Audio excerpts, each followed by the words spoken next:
You work so hard. You show up every day. You do what's expected of you. But deep down, you know the truth. One paycheck shouldn't decide how your life turns out. But what if your evenings meant progress? What if your weekends built freedom? What if your laptop became more than just a screen?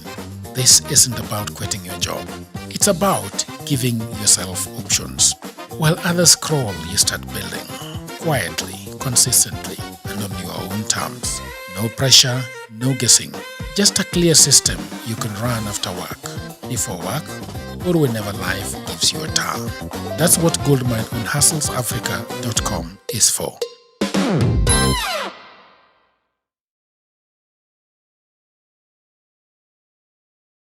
Right, hello there people of the internet, my name is Tuju and this is Political Headache coming to you live from the CBD of Nairobi. My name is Tuju. This is the second time I'm saying my name.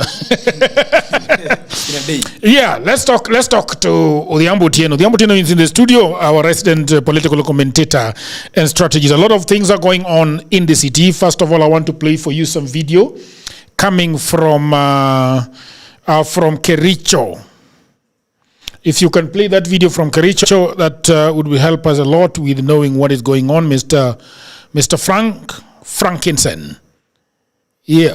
I don't know whether you can see it.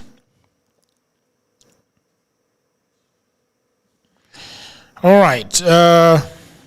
Anyway, Frank is still looking for the video. I just want to read for you what is going on.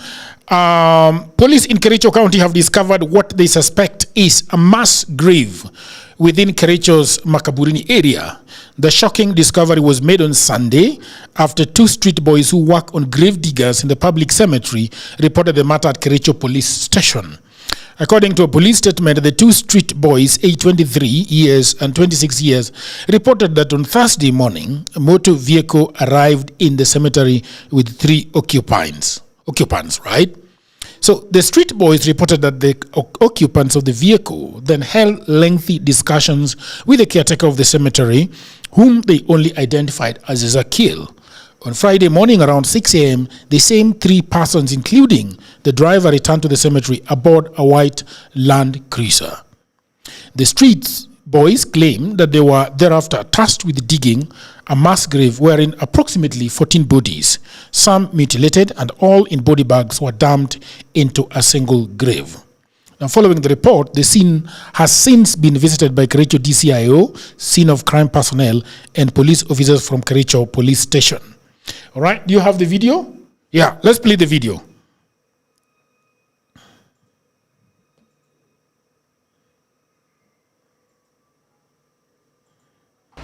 Why are people coming here and dumping about? I was given about 14 or 12 bodies at the same place. Hiyo itaitwa mass burial.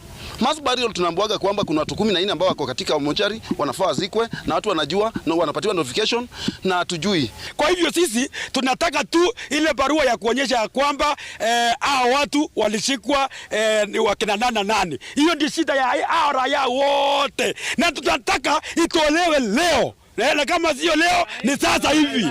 Hivyo ndio tuende kazi nyingine. As a human rights organization, we are demanding a swift response in terms of a statement from the government, both the county government and the national government, particularly the county. What is happening, Mr. Odhiambo Otieno? That is the story today. We are going to be talking about the topic of the day, which is also a big, news coming up, that Mr. Tuju has been missing.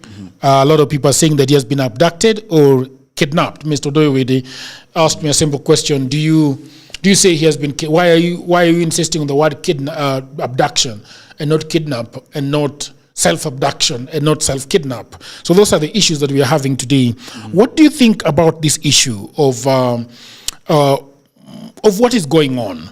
Probably as the temperature of the country, I think that is a bigger thing, where a very senior member of the community, of the society, Mr. Raphael Tuju, is said to be missing.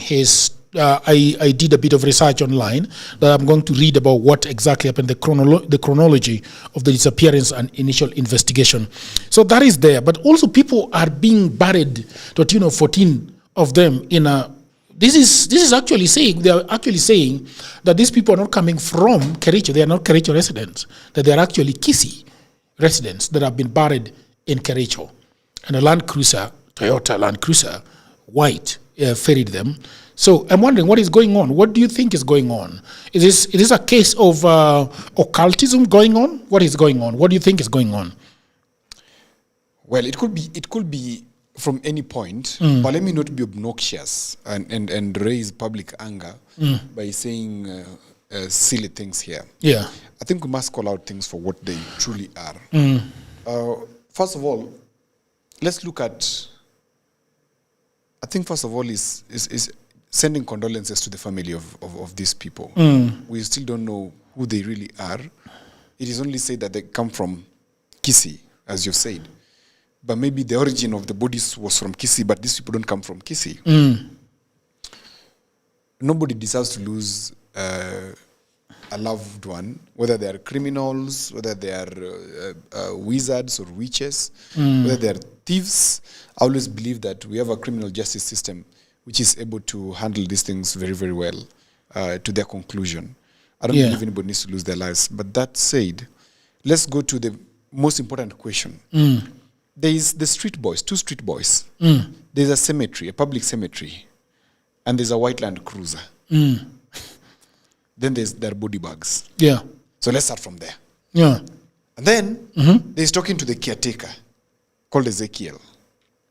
These are the factors that we're going to look at to help us point at the possible situation here. So let's start from white Land Cruiser, in my view. White Land Cruisers are normally used in very interesting situations. I would like our producer to check online quickly as we talk on the white Land Cruiser that helps control demonstrations in Kisumu. You will find a video of it somewhere. It's a whole big thing. And who in this country owns these white Land Cruisers which are unmarked? Okay?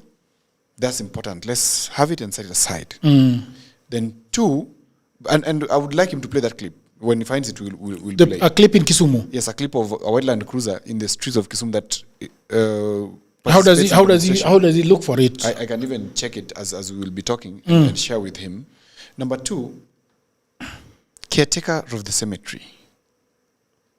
Cemeteries are government owned. Cemeteries are not private entities.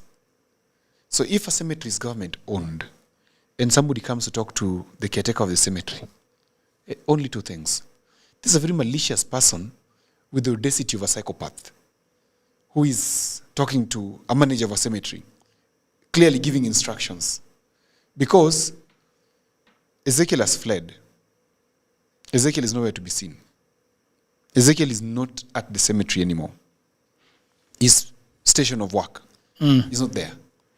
That is a pointer. There's something really fishy going on there. Then, if he's not a psychopathic person, a private psychopathic person, then it must be some orders from above on who needs to be talked to ensure that this is done expeditiously, safely, and without interference. And the caretaker running away is also very, very, very shaky. Why would he run away? It means there were threats that were given, or there were conditions that were given that if this ever happened, then we're coming for your head or something. And perhaps that's what's happening. Now, the other question is, who has the power in this country to procure body bags? That's a very important question. Body bags are procured by hospitals. You can't procure body bags just as a hospital. Body bags, quickly, from my checking here, KEMSA, Kenya Medical Supplies Authority, is a central body mandated to procure, warehouse, and distribute medical supplies to all public health programs and referral hospitals. Any large-scale and official procurement by the state usually flows through KEMSA. Body bags is one of them. The Ministry of Health, through the State Department for Medical Services, MOH, issues framework tenders for medical equipment and accessories. In 2026, these are managed strictly through IFMIS portal to ensure traceability. The Kenya Police and Forensic Departments, while the police use body bags for crime scenes, they often procure them through the Ministry of Interior or internal security budgets often sourced from the same medical grade suppliers that serve the MOH. Then also we have private and semi-private entities, which are hospitals and mortuaries. Okay, you're right. Both public, level 4, 5, and 6, and private hospitals, e.g. Nairobi Hospital, Aga Khan, procure body bags for sanitary storage and transport. Then funeral homes. These are major private sector buyers. They use cadaver body bags, which are leak-proof and heavy-duty PVC for daily operations. Then we have disaster response teams and NGOs, organizations such as Red Cross or the military, procure these in bulk as part of emergency preparedness kits for mass casualty situations.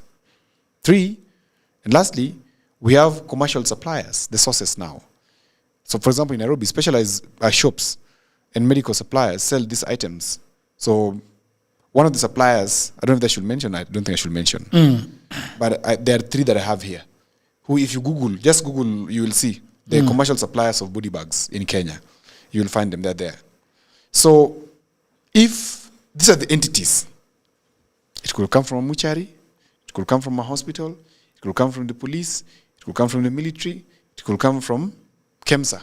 There's so many sources where it could come from, but majorly, almost 4 of them are government. Okay?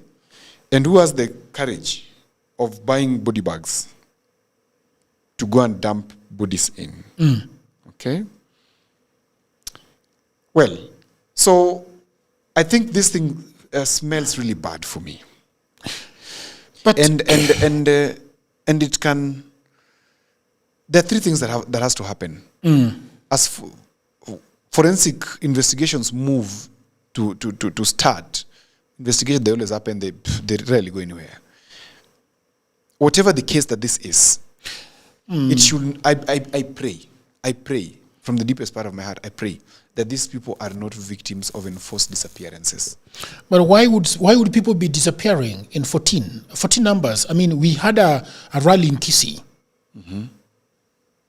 You remember we have a rally in Kisii, the Matiang'i rally? Yes. I don't know when this is coming. After how long is this happening? Because it appears to be something that just happened the other day. So it is not following in the... It is not hot after the Matiang'i rally in Kisii, because if they're saying that the bodies are coming from Kisii and they're being buried in Kericho, I don't know, but Kisii and Kericho are not entirely very far away from each other. So it could, I don't know, it could work like that, it could happen, but I don't understand why, because I have a feeling that you are thinking about the police. You are thinking because... I could be thinking about anybody, occultism. But occultic people do not bury in body bags. But also, are they body bags? Yeah. Are they body bags, or people are just calling them? Are they just polythene papers? The street kids. There is a photo of them in the shallow grave. Are you able to put it up? I sent it to you. Yeah, there is a shallow grave. I think we will have a look at it there. Yeah, there is a. That's very interesting. Yeah, there is a photo. And very disturbing. At the same time. You have to see that photo. I think it will be coming on your screen shortly. Yeah, let me try. I don't know whether you can be able to see that photo. I can see the photo. Are you able to see it? Is it on the screen now? Are you watching live? I'm watching live on this side. Yeah, it should come in a few. It's interesting. It should come in a few. Somebody's saying our internet is lagging. Our internet is lagging. Is it our internet or their internet? It could be because we have maximum redundancy here. Ours looks like it's okay, yeah. So it could be. So are you seeing that? Have you seen it? Not yet. I'll see it as it comes. Yeah. Anyway, so it's really disturbing, Jagero, and it reeks of the direction this country may never want to go. Whether it is occultic, whether it is government sponsored, whether it is You see. I don't know whether you're seeing the photo, but the photo does not really look like they are body bags. They are not full body bags. They are wrapped. They are wrapped. You see this thing for doing, what is it called, for dustbins, the big ones. It looks like there are several of them on one body. So it's not a typical body bag. That is the question that I was asking. Can I see the photo on your... This is the photo here. You see that photo? It doesn't... No, these are not body bags. They are not body bags. No. These are polythene. The PVCs. These are PVCs. These are not body bags. Yeah, they are not body bags. These are not body bags. But is this the same... I'm not sure. Though, because also people of the internet can just pick something else. Because exhumation has not happened. Yeah. And for you to exhume, you must receive a court order. You can't just exhume. That's why the police are going to court tomorrow to receive the order to exhume. Because you must request first. So I don't think if they're the same things you're talking about. Yeah. But because from what I'm seeing here, that the street kids reported body bags. Yeah. And I think there's a difference between body bags and mtu kuweka kwa sheet or mtu kuweka kwa juala. They're able to see. A body bag is normally white. But you see now, we cannot really tell whether they're body bags because... We cannot really tell if these are the photos from the grave. No. Because I do not believe those are photos from the grave. Yes, because the exhumation hasn't happened Because you're yet. now pointing it out. Yeah. I don't think it has happened. Because even in this story...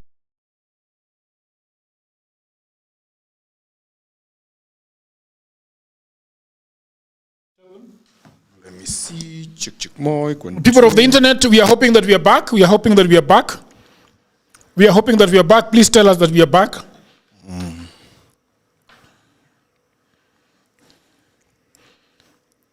Tell us Can you confirm if you can... Yeah, tell us if we're back. We have just restarted. Emura's podcast abducted. by whose people? The Ambo's people. Podcast has been abducted.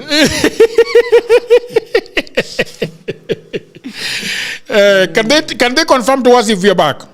Yeah, I'm asking. Someone saying, or someone say you're back. Okay, let me. People are saying we are back. You're back, yeah. We're back. Good. All right, very good. All right, people of the internet, we want to go to the meat of the issue. Something is happening here that we need to talk about. Odhiambo, you told me that you really are good friends with Mr. Tuju. Let's start from there. Yeah. Yeah, and I want to read. So Tuju apparently has gone missing together with his driver. There is people of the internet can see the thumbnail that we are having. Actually, it is the main story that we are having. And I just want to read for you the chronology of the disappearance. And people of the internet, we're just going to ask you. There are so many theories. I had Odoyo Wedi earlier on in the day, and he was telling me that this is another Kiamburi. I don't know how to spell that. Koimburi. Koimburi. This is another Koimburi issue where Tuju has actually abducted himself and his driver. I'm not sure about that, but we don't know what is really going on. And this issue is very touchy. Even the EADB Bank has given a statement before the other day saying that they are following with concern matters happening between one of their clients in Kenya and this and the bank itself. So the disappearance of Tuju is marked by a precise and alarming sequence of events that suggest high degree of coordination and tactical planning. The timeline begins to coalesce on Friday, March 20th, 2026, when Tuju reportedly being followed by a white Toyota Land Cruiser 70 series. Again, Yeah. the cruiser. The specific vehicle, notably without registration plate, is a recurring motif in Kenyan security narratives, so often associated with specialized or clandestine units operating outside the standard bureaucratic visibility of the National Police Service. Tuju's decision to formally record this incident at the Karen... Oh, he is the one recorded it. Karen Police Station on the afternoon on Saturday, March 2021, under occurrence book OB number so-and-so, indicates a high level of personal apprehension and desire to create a formal paper trail, right? So, following his visit to the police station, Tuju was scheduled for a live interview on Ramogi FM at 7 p.m. on the same Saturday, right? This interview was anticipated to be a platform for him to address the ongoing occupation of his dairy business park by police officers. However, Tuju never arrived at the media house. His mobile phones were simultaneously deactivated, a move described by his son, Manu Tuju, and his legal counsel as entirely out of character for a man of his professional discipline. So, the physical search commenced in the early hours of Sunday, March 22nd, after the officer commanding station OCS at Karen Police Station contacted the family regarding an abandoned vehicle. Okay? The discovery of Tuju's car on Miotoni Lane, a relatively secluded road in the upscale Karen suburb, provided the first material evidence of a potential abduction. The presence of the ignition key still inside the vehicle, as highlighted by Siaya Governor James Orengo, strongly suggests a forced removal rather than a voluntary exit or a standard carjacking. Now, the disappearance of Tuju's driver alongside him further reinforces the theory of a professional extraction designed to eliminate immediate witnesses and control the narrative of the event. So this is what is happening. We have March surveillance detected, white Land Cruiser 7 Series without plates trailing Tuju. March 21st, 2026, at around 2 p.m. At the current polling station, official report is filed. March 21st, 2026, at 19 hours, that is 7 p.m., Ramogi TV is scheduled for an interview, which never happens. March 21st night, Miotoni Lane, vehicle is discovered. OCS current finds. How does he find? He finds. How does he find it? Maybe somebody made a report, or the patrol made a report, maybe. Let's just hope. But read on. March 22nd, That's current today. police station. Family notification. Manu Tuju informed of a vehicle missing person report. The afternoon of 22nd, that's today, and Tim Sidai Karin is a legal briefing by lawyers of PL Lumumba, Paul Nyamudi and Evans Ogada. They demand answers. Everybody knows why the problem that has been that Tuju has been having with EADB, Starbucks, and a few other people. So this is what is going on. If somebody does not know and is joining us live, there is a financial legal matrix, Dari Limited versus EADB, which was an initial $9 million, which approximately 1.2 billion Kenya shillings, which converted at the time to approximately 1.2 billion, was secured to acquire 20-acre parcel and construct a wellness sanctuary and a commercial complex. So those are the issues that have happened. Okay. Odhiambo, what do you think? So there is the militarization of civil enforcement that happened on the March the 13th. Okay. So that happened. What is going on there? You are very close to the family. Tell us what is going on. I have reached out to Tuju's wife this evening. Let me check if she's responded. The last time I did, she hasn't responded. She hasn't read my message. She has not read your message. She has not responded. She has not responded. And it is worrying because last time when we were with you, she's somebody I talked to. And you remember how open she was when we sat outside Dari and we shared. It's just appalling, whatever is going on. First of all, I think it's my wish and hope that Tuju, as somebody I admire, comes back alive. This country, anything can happen. First of all, Tuju and the driver and the security person, I hope they come back alive. It will be unimaginable if these guys don't come back alive. That's where the fear is now, number one. Number two, this situation is being handled poorly. Whoever is doing it is handling it poorly. What do you mean by handling it? Handling it poorly in terms of trying. What do you mean, the police? No, I'm saying whoever, because there's presence of police outside Dari Limited. Okay. The complex. There's a trailing that Tuju reports, and now there is his car being found in Miotoni Lane, abandoned. And people making a report, his son making a report of him, possible abduction. Yeah. Sometimes it is difficult to discuss some things. Because why? Why should that happen in this country, in this day and time? In this day and age, these things, people can just sort them. People can just talk.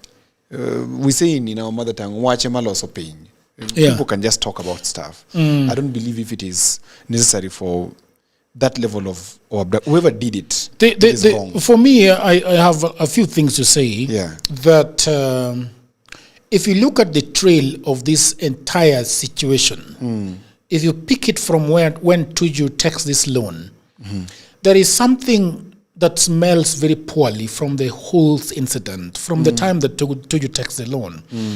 Because Tuju is given a loan of about 1.2 million. Immediately, very fairly immediately, things go awry.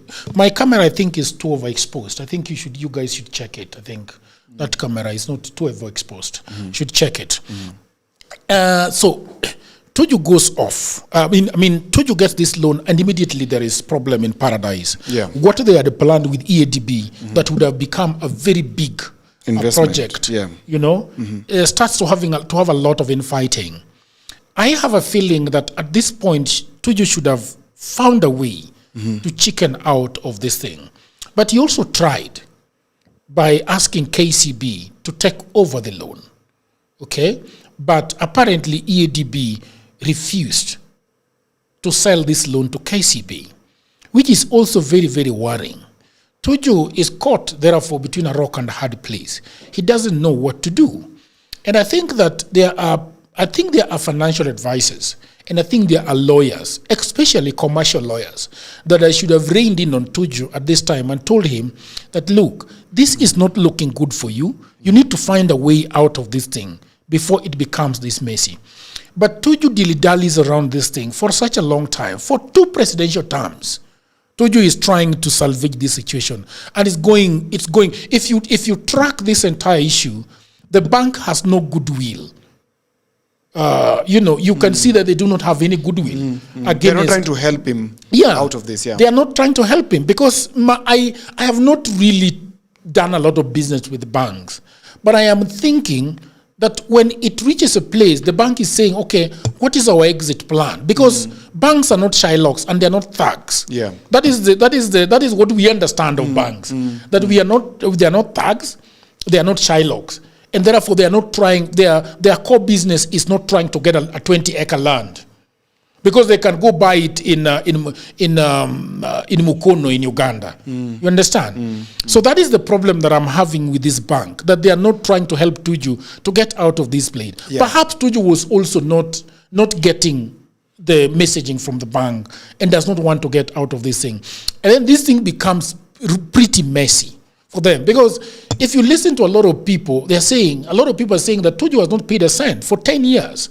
And Tuju has not actually come out and said that he actually paid any money back to the bank, even after being given so much money by the bank.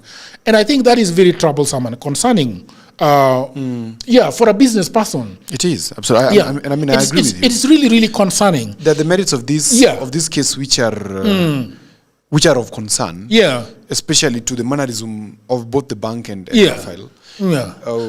But I think that the adult in the room here is the bank. Yeah, be that as it may, I don't think if it warrants the situation where we're getting ourselves to, because you see now for us we have to track it and see what is really, really going on. And Ovidio Doyo was telling me something very interesting early on in the afternoon today, that who stands to benefit with the abduction and the kidnapping of Tuju? It is messy for everyone. I mean, this is going to be very bad for the bank. Because when you have been persecuting, quote unquote, a client for the last 10 years, and suddenly his driver, his security, and the client himself go missing.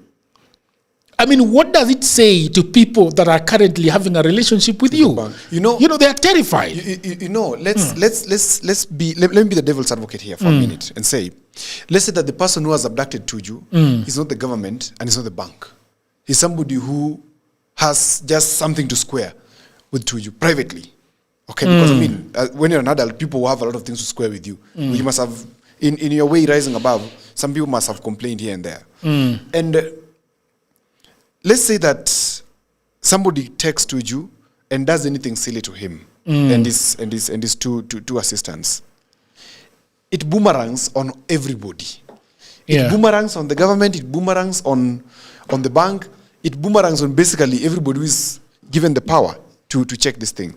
I think at this moment is where our National Intelligence Service needs to move in quick, because I believe somebody somewhere knows something. Because there's no way at what I call high level attention cases like the Tuju one can evade the government, because the government must be very eye-tight on it.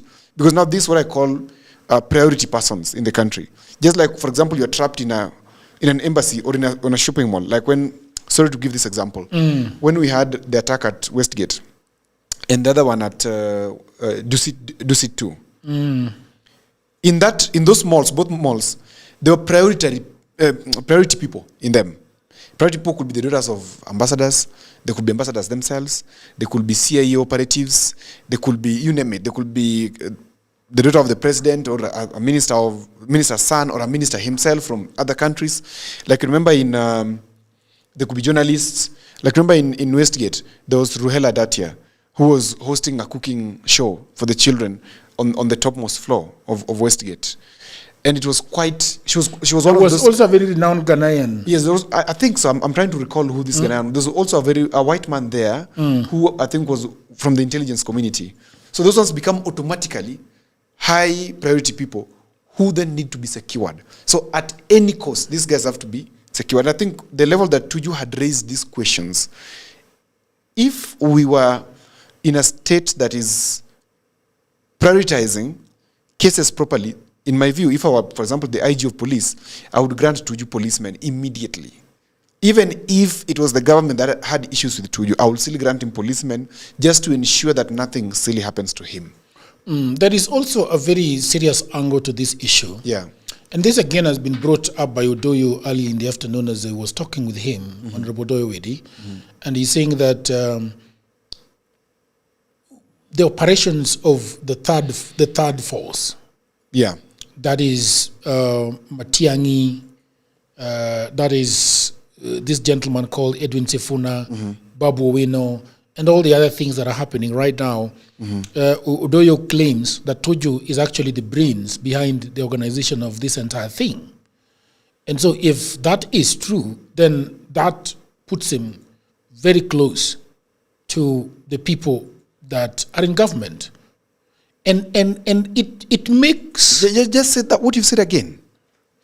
Tuju, Odoyo claims, is the one who is the brains behind Uhuru's machinations. Everything that Uhuru does is being done through Tuju. All the Sifuna rallies that are being organized, everything that like anybody that is threatening, like Uhuru is threatening to grab the presidency from His Excellency the President William Ruto, and Owidi is saying that actually the guy that is running the show behind the curtains from the back room is Tuju. Allow me to say this. Odoyo is my friend, but that's a careless statement from him. I thought so. That's a very careless statement from him for this reason. I also support the government, especially this regime. I do support it. But there's some things that you do that jeopardize the very regime. If Odoyo says that Tuju is doing Uhuru's bidding, so is he putting the government in the line of danger? Is he saying that these things that are being done by Ruto?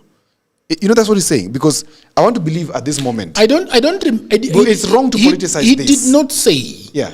For clarity, he did not say that is the government that is looking for him. He was actually taking the government out of it. By saying... Tell me how, Jagero. No, by saying that everybody knows that Tuju is the brains behind Linda Wananchi, behind every other thing. And that's what I'm trying to say. And therefore, he's saying that the government then would not go after Tuju in this abduction or kidnapping, because then the government would be stupid, because everybody will point a finger back at them. But that's exactly what I'm saying, that why are you politicizing this clearly business criminal issue? It has a criminal angle and it has a business angle. I don't see any politics within the business and the criminal angle. And you and Owidi are talking the same language.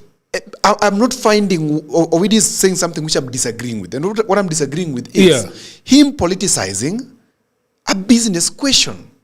Because you're not getting it right. Okay. Please make me understand. You're not getting it because right. Because I don't want to sit on the opposite side of Odoyo. So Odoyo is saying that there are specific people that benefit from such charades, like the abductions and everything. And he's talked about Ojwang. And Odoyo believes that Ojwang was actually killed by the opposition. Odoyo says that the government would not be that stupid if they wanted to kill Ojwang to go to Ojwang's village, sit down with the parent and say that they are DCI and they're arresting their son, then go with the child, with the boy to a police station in Nyanza, record an OB statement, drive the boy to Nairobi, and then kill him in a police custody. He says that is not the modus operandi of the government. He talks about these other people that abducted themselves. And therefore, Odoyo is saying that if Tuju is abducted or kidnapped, then he's saying that is not the government. That's what he's saying. Can't be the government. What I'm saying is this. Yeah. I listen to you, Jagiro, I hear you. But I'm saying this. Let us contextualize what's going on. Okay. Let us not politicize what's going on. Because this, like for example, when Koimburi abducted himself, okay, yes, at that time that the abduction happens, the onus of his safety sits with the government. Because the only reason as to why we elect a regime to take care of a government at that particular time is to guarantee us two things. Yeah. Our lives, safety of our lives, and safety of our property. Two things first, before we go to prosperity, etc. The baseline of a government being in power is ensuring that I don't die, ensuring that I'm not harassed. Do they though?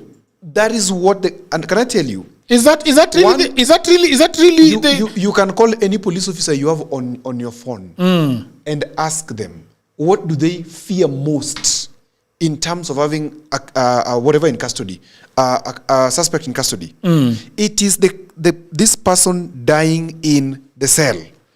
Yeah. My friend, it is like shitting in the church. Sorry to use that term. Policemen fear mabusu akufe mkononi mwake kwa jela. It is unheard of. In fact, they will even go against you as the head of whatever, as their head, if you give them such an instruction. And remember, and that's what I'm saying, Odoyo must be a little bit careful in terms of how he talks. Even if you're defending the government. Myself, you've always called me a government apologist. There are things you don't say. Yeah. Even if you have that privileged information, there's the government doing it, you don't come in and put the government against such things. Because this, as I've said and I repeat, is a criminal investigation. It's a business dispute that is going on. Now, you don't enter the government. It's like insurance. Wezi pata ajali, and the first thing the insurance person comes to do is to accept liability. In fact, the first rule is never accept liability until investigations are done and complete. It's basic common sense in government communications. In the instance of such a thing, the first thing you do as the government is to say, we are doing investigations on this matter expeditiously so that we inform the public whatever has occurred. At this time, we are not sure of what has occurred, but the preliminary report is that his car was found at this point. Who found the car? We have not been told who found the car. We are only told who found OCS. The car? Somebody is saying something interesting here that we need to also talk about. Okay. Where is it? Somebody is saying here, and if Tuju has been kidnapped, why is Orengo the first to discover where the vehicle has been dumped? Orengo was not the first person, I believe so. Orengo must have said whatever he saw.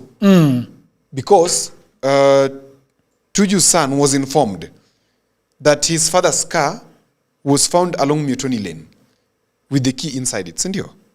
But you see now, yeah, even if you go to the Nation newspaper, which is very, very interesting, okay, it says, okay, let's read it again, because probably we'll get it right now. Okay, I don't want to converse with these people. I don't know what's going on. Beleaguered former Cabinet Secretary and Jubilee Party Secretary General Raphael Tuju has gone missing. His lawyer, Paul Nyamudi, said that the whereabouts of Mr. Tuju and his driver, Steve Mwanga, remain unknown since Saturday evening. According to Mr. Nyamudi, Tuju's son received a call from the officer commanding station OCS at current police station informing that his father's vehicle had been discovered abandoned along Mutoni Lane on Saturday night. There was something is really, really, really interesting with the discovery. I agree. You see, because we need to know then who discovered the car. Who discovered the car? Because somebody must have told, and that's why I say there are always police Okay. patrols. Let's Yeah. go back. Let's go back. Let's go back to the events. Right. To the events of the day. Right. Okay, so that we get it wrong, and then we are going to come back to this story. Okay, so if you look at the chronology of what happened, is that March.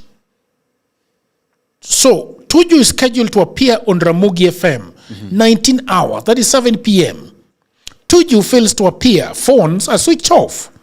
Okay, at night, Miotoni Lane, there is a vehicle discovery.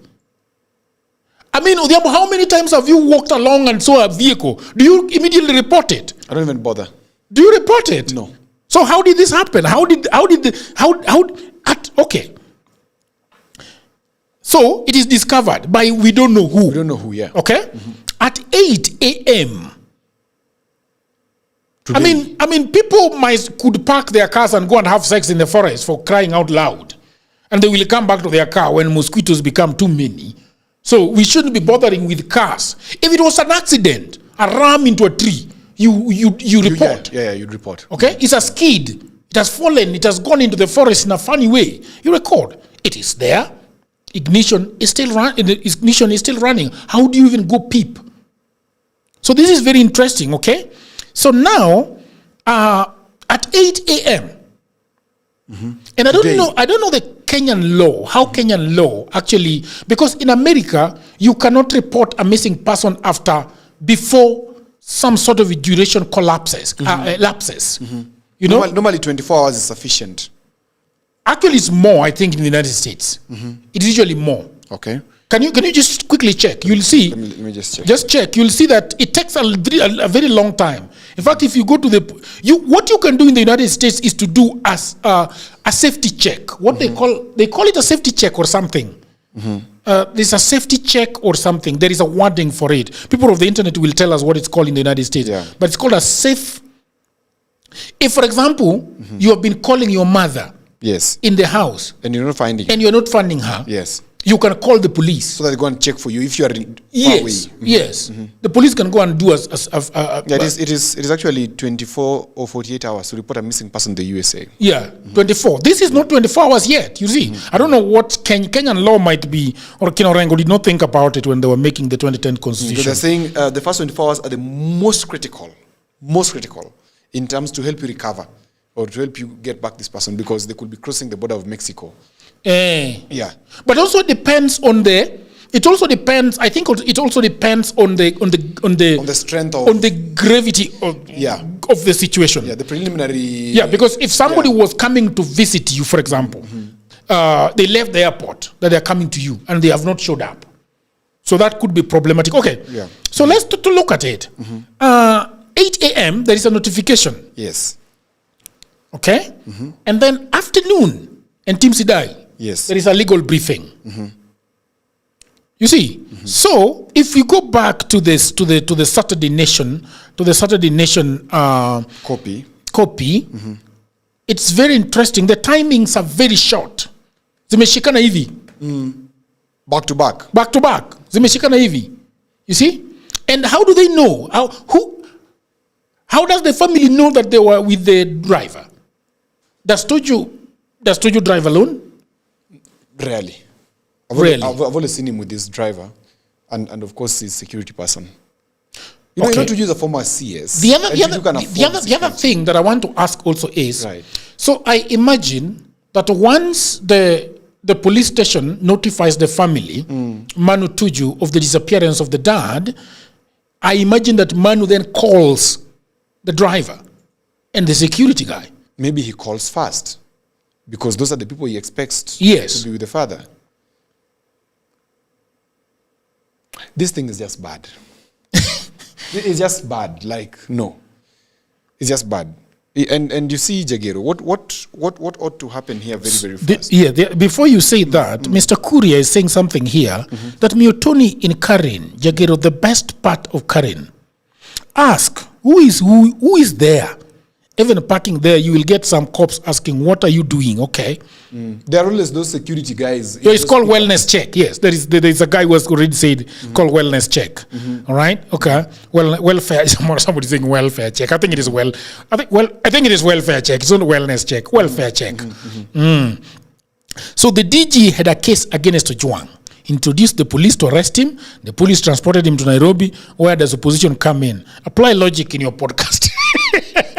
Well, I wanted also to comment on that issue of Nani, that issue of Ojwang. Of Ojwang. I find some statements being made by my friend Odoyo to be obnoxious, to say the minimum. There's a way you can become seductive to the people without offending them. You can state your facts without offending the public. Don't insult the intelligence of the public. And that I say in this regard, Jagiro. As I've said, there's a legitimate expectation by every Kenyan that the government must provide them with security. The government must ensure that they are safe, their sound and their property are safe. In the instance that Ojwang was abducted, or was not even abducted, was properly gotten from his home at lunchtime, just before he was served, or just as he was being served food by his mom, and a legitimate complaint had been launched by Nani, what do you call him? By DG Lagat, okay? It shows you a trail of somebody who was following the law. If Lagat wanted to finish Ojwang, of course he would have, in whatever manner. It could have been an M-Pesa robbery. It could have been an accident. It could have been guys just going up and beating him. And then that will be it. But he followed the law. Then when it comes to Nairobi, somebody finds that there's an opportunity here. And this opportunity is what now is being discussed in court. That who informed the OCS of Central Police Station to proceed and instruct the officer commanding OB, or the officer commanding the reporting desk, to ensure that prisoners or jailmates of Ojwang at that time were being instructed to beat him. Where were these instructions coming from? That's what is being identified now from the courts. That's why that fellow, the OC is in court. He's in jail actually. I don't think he's been bailed out. Okay? Now, if you want to communicate to the people, please don't insult their intelligence. Let things flow as they are. This is a country of laws. If there are some rogue people, the country has sustainable forums and sustainable institutions to ensure that things are self-correcting. One, the courts will find, there's nobody who's going to escape this thing. The court will find who actually committed the murder. Those people must be known. They are known to the person who I believe could be a state witness now. This person who was commissioned kufungua hao majamaa wamchape tu kidogo. Because it said that these guys who chapad him were not actually inmates. They were inmates. They were inmates actually. Or they were instructed chapa ye tu kidogo. But the CCTV cameras were removed. Why were the CCTV? There are CCTV cameras inside cells. The police station, a police station at the level of Central Police has CCTVs. In fact, it's now a government policy that all police stations must have CCTVs. Murkomen pronounced himself upon it. But has he done it? Now, enforcement is another question. In fact, the question, done it? The biggest question we have the other question also is that, I mean, why are people being thrown in cells? That's what I'm saying. Like a bunch of pigs. And that's what I'm saying. If the fellow DG or Lagat reported this issue and it was properly on process. Okay? I believe that even if you wanted to be silly. The other question also that arises from this thing and why this Albert Ojwang issue smells really is very smelly is because why was he being transferred all the way to Nairobi? That is true. That is a question of operations. These are some of the faults that are happening within the police operations that need to be addressed. Because I believe if this fellow committed the crime while he was in Homa Bay, he should be dealt with while in Homa Bay. And if they say that the national police or the central whatever took it over, clarity is needed here. All the same, this thing reeks bad, it smells of death. I don't like the smell of death. Can I ask you a question? And this is what is happening with all these things. Odoyo should just stop doing whatever. Let's away from Odoyo. Yeah. Somebody's saying that you guys should come here and talk with him. Somebody's suggesting that you guys should square it out on the podcast one day. The question is, who stands to benefit in Tuju's abduction? Tuju's abduction for me is not political. What is it? It could be anything. I don't want to purport to be knowing anything. If it is not political, if it is not political, it could then be business gone wrong. What business? It could be the business that they're handling. It could be somebody taking advantage of the business. So for somebody that Jagero, for example, somebody that is just trying, a minute. For example, how many enemies do you think you and me have? I don't know. I don't. You may not even know that you have enemies. But somebody just dislikes how maybe you look. Yeah, or how maybe you but talk. I don't think that is enmity as such. Just a minute. Let me explain what I'm explaining, Jagero. Then we go into wherever we eat or how we always move, and somebody just abducts us and disappears with us. Yeah. Obviously, the first person that will be pointed to is the what? The government. It's a legitimate expectation of the people that the government should take care of them. So it is legitimate that people are asking the government, hey, Tuju, amepotea. Nini naendelea? It's legitimate. Very We legitimate, can't dismiss yes. that. Two, then we go to the government. If it is legitimate, what is happening? Tell us. Because if it is not you, it is upon you to explain to us what is happening. Like they did for Koimburi. Koimburi, when the abduction, quote unquote, was happening, it was police. How did they actually find out that he abducted himself? How did that come about? How did they? The person who hosted Koimburi in his hotel said it.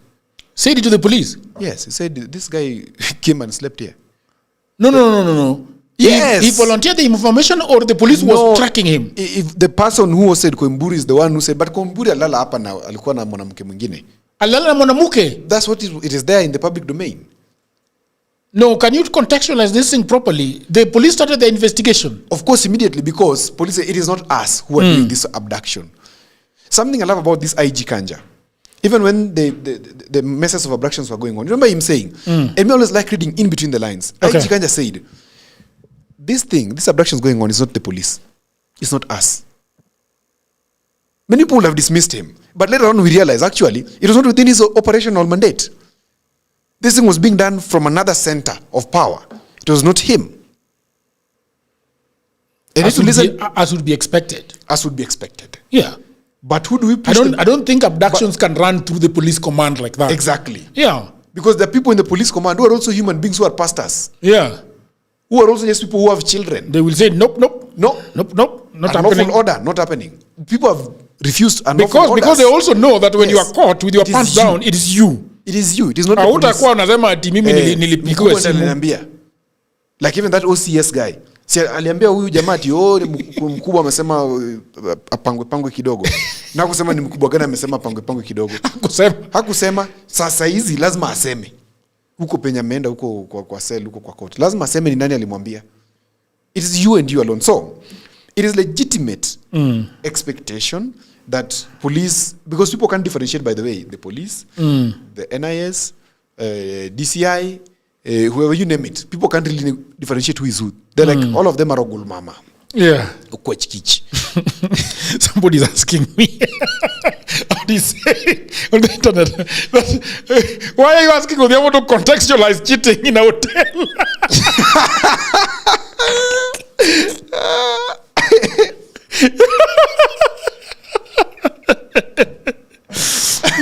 Yeah, that's a good question. Yeah. Yes. So that is what is happening here. And for me, I just think that this, for example, I agree with you that when the government realizes that somebody is in danger, then I think they should become a little bit proactive and say, okay, we have a problem here, and we think that our name might go down the drain any moment from now. Yes. What are we going to do about it? And let me appeal to because I know the government sometimes watches us. I know they do. We've sat with you in places where we've been told they do watch this thing. Let me appeal to these people in government, and quite humbly, from a point of respect, from a point of love for this country, that please, we don't have the person who helped us stabilize. Let us stop careless mistakes. Let us stop careless mistakes. It will cost us too expensively and will not be able to recover. Yeah. Whether, like, we should be on top of our game. Whoever is trying to do these abductions and body disposals and whatever, even if it is not the police, let us be on top of the game and always be ahead and know what is happening. Yeah. And help stabilize this nation. Otherwise, whatever I am seeing, if you're not careful, this is not 2024, this is not 2025. Yeah. This 2026, literally a year to election. Somebody is telling me that I should actually be mentioning our top fans. And we have got top fans actually. Kadosh D is number 1 top fan. Who that? She's called Kadosh D. Number 1 top fan. Number 2 top fan is Sky Travel, 872 at number 2. We have Martha Akelo, who is always coming here every live. Shout out to you, Martha Akelo. I know that you are always listening. Please tell us a little bit more about yourself. Where are you listening from? Are you a political animal like us? Are you a journalist? Are you a nurse? Do you own a business? Send us some money. So if you're hearing about her, Martha, tell us a little bit more about yourself. There is also Ivan Sodhiambu, who is actually tying with Akelo in terms of XP. The Haida, who is coming at number 5, top fans. And then we have really Kant, who is also number 6. We have Douglas Kibongo, who is number 7. We have Love. I don't know how to read this word. Can you tell us how to read this word? But there is an Odhiambo. There is an Odhiambo at the tail end of that. A namesake. Okay, yeah. So there is that. Love More Odhiambo, 8857. Love More Odhiambo. We have clinicals. There is the names. The names are interesting. I wish the people of the internet could actually write their names properly. Paul Oguna is saying, "Angeo ano kubuluanga top fan." A top what? A top fan. No, you're a top fan, of course. Everybody's a good fan. Yeah, everybody's a fan. We're just shouting them out. I mean, this is YouTube stuff telling us to shout people out once in a while. And it's important. So we have got a top 50 there. And thank you very much, people of the internet. Our number is 0721168693. You can send us some money, please. We have got light to buy. So thank you very much. There is some... there is a lady, she was here. Kadoshi is here actually saying, Jagero Yawa. Yeah, okay, so hi Jagero, would have to get a copy of your book, Kesho Advice. I will let you know how to get my book. You can always send me a WhatsApp message on the same number. Hi Jagero. So Seth Kenya is saying, keep politics out of this issue. If you go that route, we ain't buying what you're selling, brah. Okay, Fidel Ongoya is saying it's just a top fan. Okay, fine. I studied political science, but I'm a social scientist. That is Martha saying that she's actually a social scientist. What does that mean, Odhiambo? Can you tell us a little bit of what that means? Are you working at the DCI? Who? So the social scientists? Yeah. No, those are people who study social sciences, basically. In academia, you have STEM, and then you have social sciences, so what you call humanities, right? Where you're talking about languages, you're talking about education, you're talking about media, you're talking about anthropology. Those are social sciences. Basically, you're studying interaction, human interaction. Yeah, so Rhoda is also there saying that she loves my laughter. My laughter, brilliant. It's one of the most... By the way, guys, we've been chased out of hotels because of his laughter. No way. He laughs very loudly. Somebody saying that we were at Creative's Garage in 2015. Creative's Garage 2015. I don't remember. You should. Yeah, people are also fighting amongst themselves here. So, Jagero, I'm a nurse living in Germany. Kadosh is a nurse living in Germany. Very good. Thank you very much. It's interesting that she's always here every night. Thank you very much. In Germany, where are you living? Are you in Munich? Or are you in the ghetto of Berlin? Yeah. Berlin is a ghetto, actually. Is that so? Yeah, Berlin is very ghetto-ish. You've been there, right? Yeah, I've been there. Let me ask you, Munich is beautiful. Hanover is beautiful. Yeah. I think Berlin is where in 1844, some old men over tea in the afternoon decided to divide Africa. Yeah. And they drew our borders over just tea. And separated us forever. 1844 to date. Yeah, and the people of the internet can also tell us where they're watching us from. Right. That would be very, very nice. So these are the issues that we are battling with today. Sifuna was in Narok. In Narok. I can't find anything that Sifuna said in Narok. It's very, I don't know whether you have it. You want to play it? Oh, very good. Okay, let's see. He has got something that we did in Narok. And so we just want to listen to Sifuna. Sifuna is suffering a lot. Yeah, From what? I don't know what's Kwa mapenzi ya Mwenyezi Mungu na kwa maombi yenu, nasimama hapa Narok tarehe 22 mwezi wa 3 mwaka 2026 nikiwa bado katibu mkuu wa chama cha ODM, seneta wa kaunti ya Nairobi na naibu kiranja wa walio wachache. Kuna mambo tumekuja kusema hapa. Unaona hii maneno inafanyika hii ndio ujinga tunataka kumaliza Kenya hii. Wakenya wanataka kuishi wakiwa huru, si ndio? Watu wafanye mikutano yao, sisi hatuingilii mikutano yao, wasiingilie mikutano yetu. Na mnajua kwa nini wanafanya hivi? Hawa jamaa wanajua mshaamua. Tumetembea Kenya mzima, Wakenya wameamua. Nataka Narok iseme msikie. Huku mnasemaje Narok? Ruto! Lazima mseme asikie vizuri. Namba 2, tulia. Wewe Mheshimiwa Rais, wewe ni patron wa public hospitals hii Kenya. Wewe unatakiwa kuwa patron wa Kenyatta Hospital na ile ya Moi kule Eldoret. Kazi ya Kenyatta na Moi ndio mshinda, ameenda kunyakua hospitali ya kibinafsi inaitwa Nairobi Hospital. Kazi ndio mshinda. Jambo la mwisho, sisi kama vijana tumeamua hatuwezi kuishi kwa nchi ya uoga tena. Hatukiandika kitu Facebook, hatunakuliwa na polisi. Wachaneni na wao bwana. Wachana na watu. Mkutano wetu iko hapa, si ndio? Haya, sasa nataka kumkaribisha Mheshimiwa Babu Owino. Okay. So, that is Babu Owino. That is Sifuna speaking in Narok. Somebody is saying something very interesting here that I want to read out. Yeah. That Jagero leaves Sifuna alone. I find you disqualifying Sifuna every time. Let him build elections ikumbali. Slowly but steady. Sifuna needs to stop that SG of ODM thing. And afar seme yeye ni SG of the people. Jagero, Sifuna, the frustration is really our. Sifuna, the frustration. I want him to explain a little bit more. Mr. Love Odhiambo, can you explain a little bit more what you mean by Jagero Sifuna, the frustration is really our? Can you tell us a little bit of what you're saying so that we can actually figure out what you're saying? Somebody saying, but why were they tear gassed and Land Cruisers in Narok were close to 20? Sifuna is refusing to walk in the red what? The red carpet. The red carpet we have given him. So Save Kenya from Greed is actually saying that Sifuna has refused to walk on the red carpet that they have given him. I've always said it. I think he must be referencing of my conversations recently. I've always said Sifuna is having an imposter syndrome.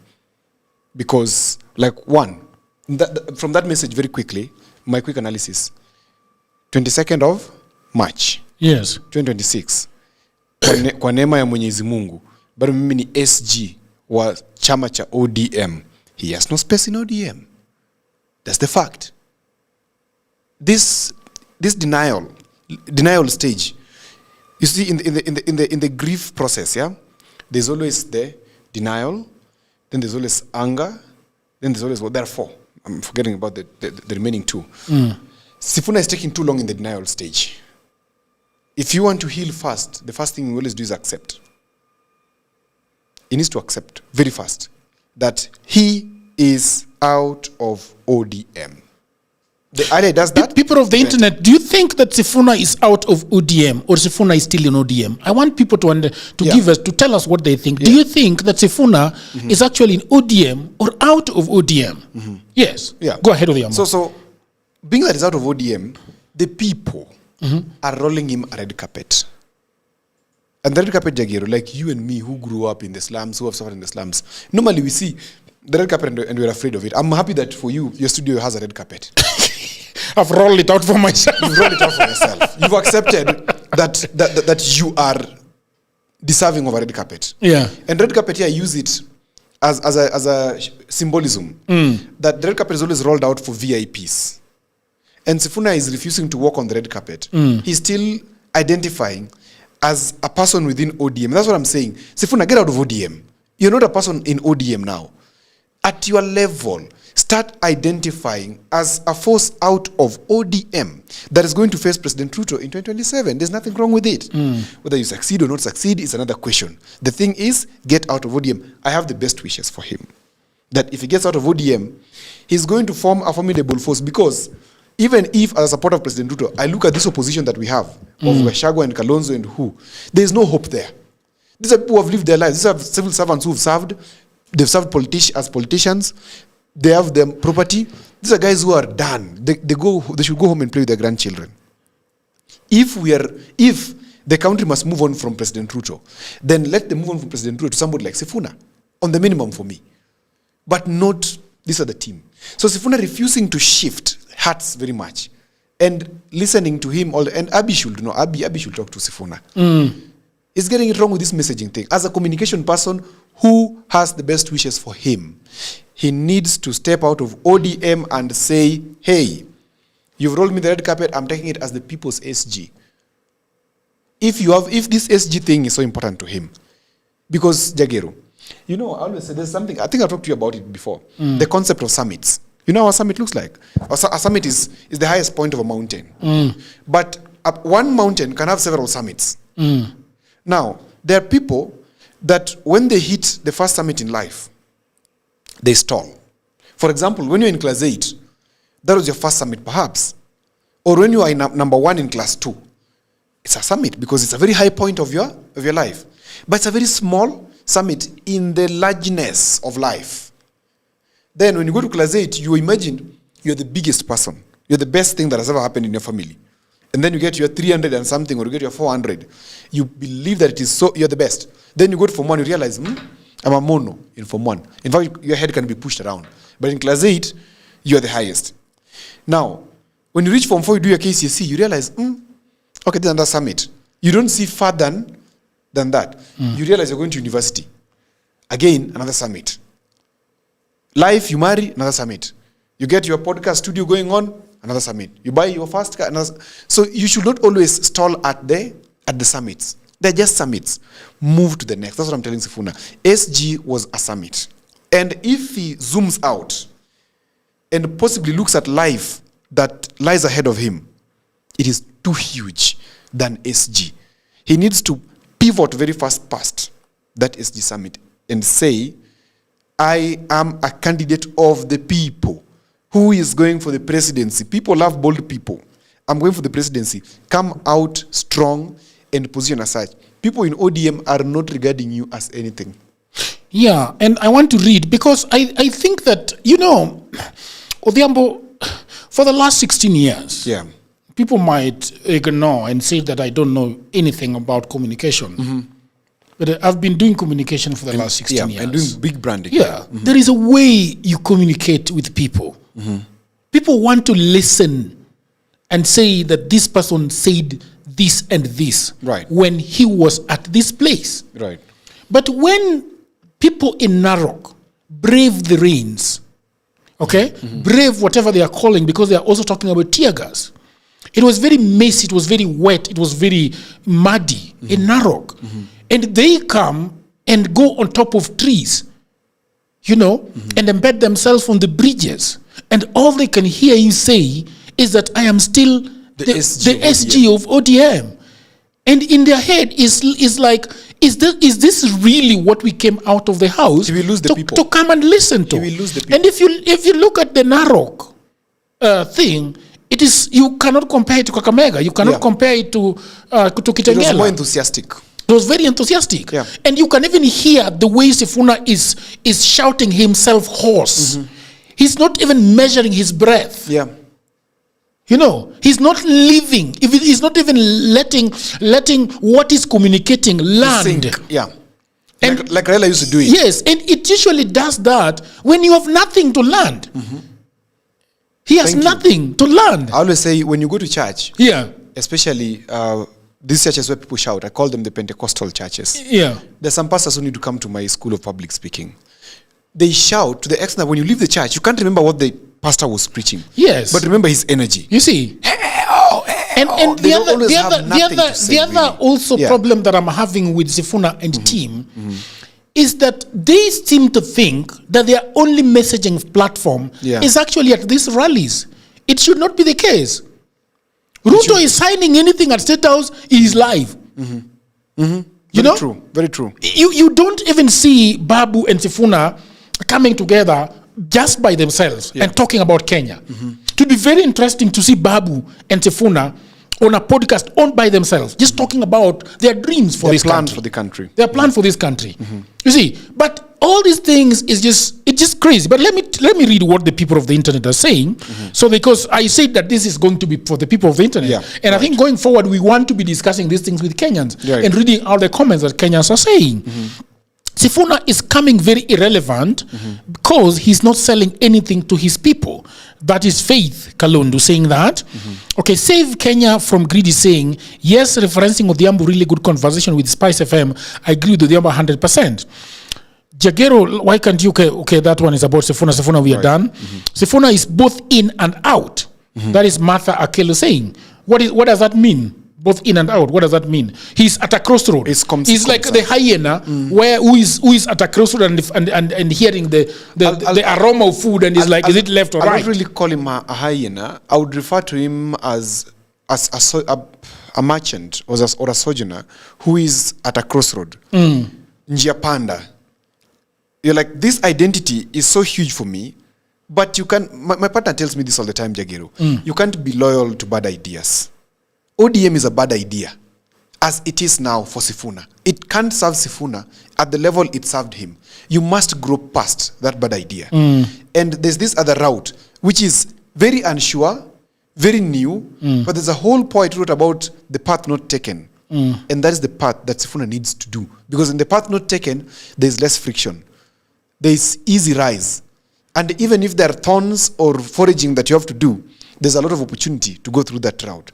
Asikwamilie inji ya panda for a long time. That's not leadership. Leadership commands or demands decisiveness. It needs to move very fast to this route that is uncharted for him. And let him start dressing properly in terms of appearing presidential. Yeah. Hader is saying he's out of ODM. Also, you must learn that most of the young people don't love ODM. It's not their thing. He needs to get out of ODM. Yeah. Totally agree. And then somebody saying, Save Kenya from Greece, saying ODM has nothing to offer Sifuna. He actually got the best deal, the spirit of Baba, but he needs courage. Such opportunities do not come all the time. Peaceful is saying Sifuna is in denial stage. Also, it's also called the boss syndrome. Right? Chanel is saying, I totally concur with Odhiambo Tieno. Jageru, believe what Odhiambo anasema. Who's that? Okay. Rian Sayuni is saying he's out and he should stop mark timing and move forward. Stop wasting our time, or we get someone else who will face William Ruto. Yeah. He will lose the people. Chances, opportunities have wings. They don't hang around for long. They fly off. Yes. Yep. Then John Mahali is saying Sifuna is the people we can all see that his journey out of ODM literally leaves ODM useless. Okay, those are people talking. Dickens is saying that Linda Wananchi is playing a long game. They will start tabling their cards after the NDC. All right, fine. That is in a week's time. We are here. We will see.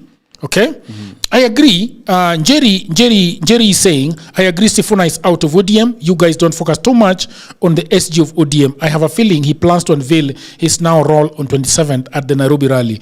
Watch this space. Okay, fair enough. Martha is saying the more he wastes time, the faster the fire will die down and he will lose many potential followers. Okay, Save Kenya from Green saying we need a Sifuna president and Jimmy Wanjigi. I don't know what. Why do you think that Sifuna and Jimmy Wanjigi would be a good one? A good one. In my analysis, which I have given severally across many media stations, I have said Sifuna is only remaining with 2 keys that he has to tilt. Okay. Because Ruto is at key number 6 out of the 9. If Sifuna tilts the 2, Ruto is in danger. The first key is the money key, the logistics key. He doesn't have it. The second key that Sifuna needs, which is most important, is the structural key. He needs to have a structure that will then deliver the votes. This going to rallies and doing whatever they're doing is not going to deliver. It's not going to convert. It's like awareness in marketing. The first phase of, oh, I'm here, you know. You don't stay too much in awareness. Go into engagement and conversion. And how do you engage and convert?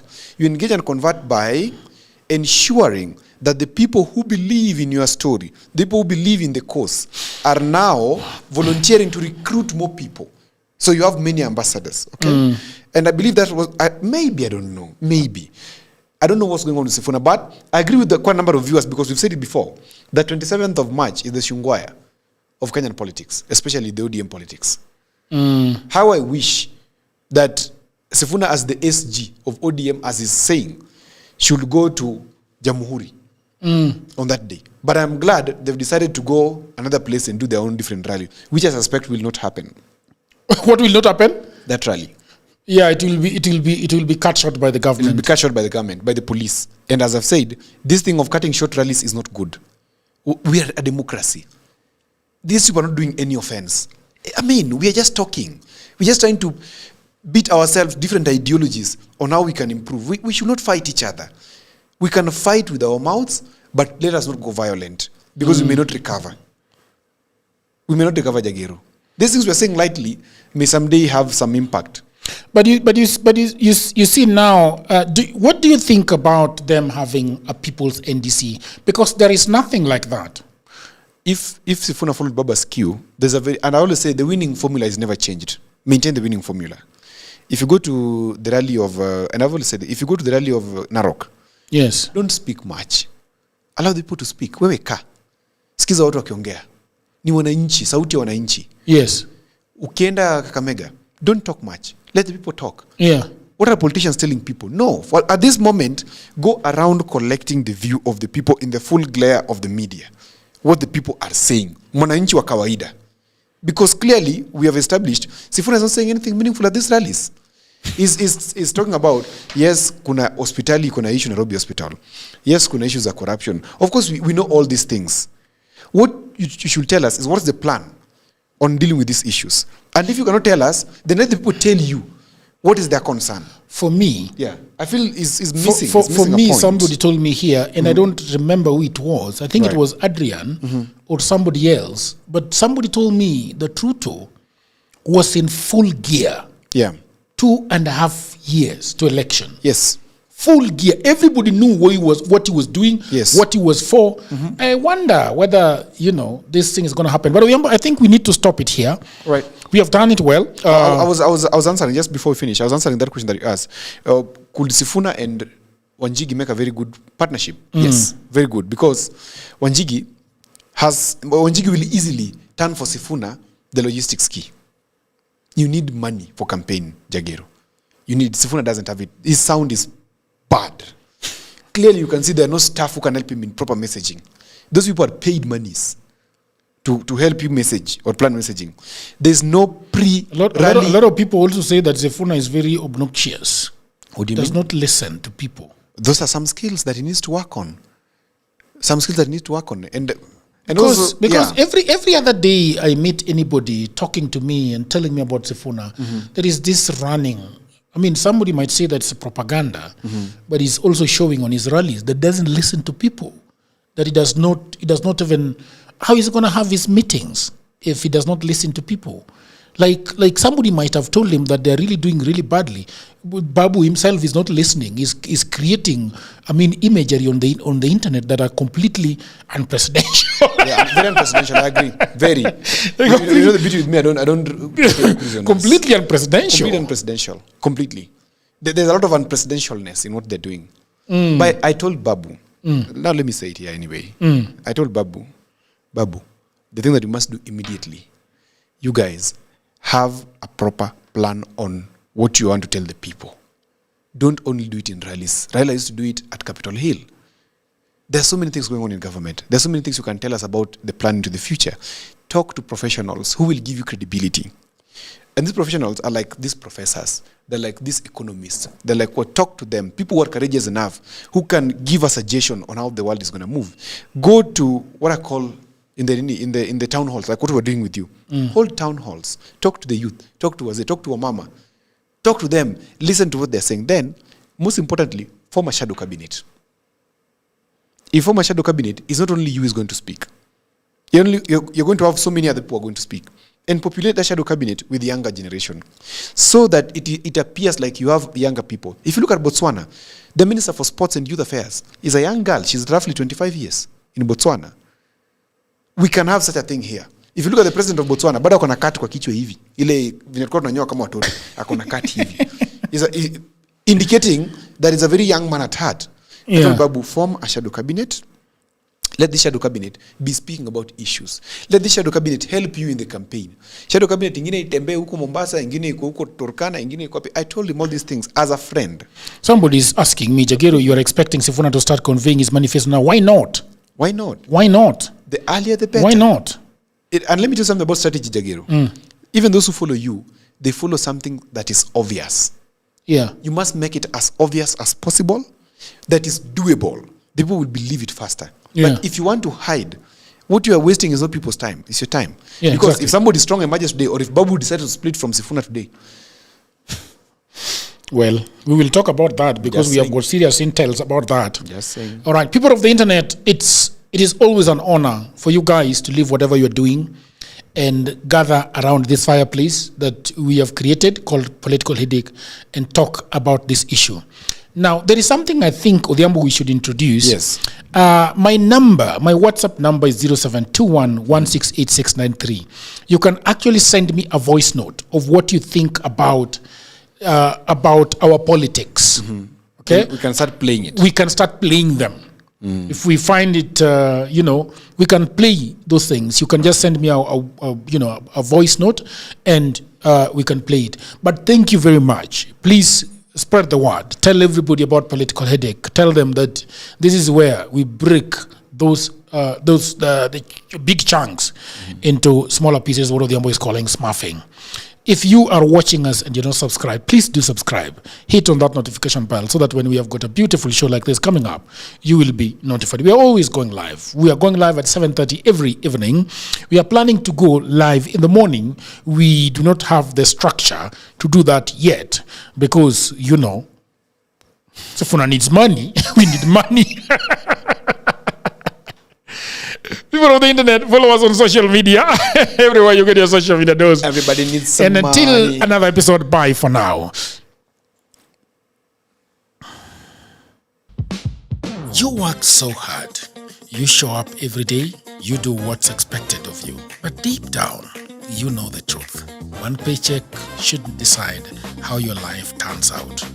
But what if your evenings meant progress? What if your weekends built freedom? What if your laptop became more than just a screen? This isn't about quitting your job.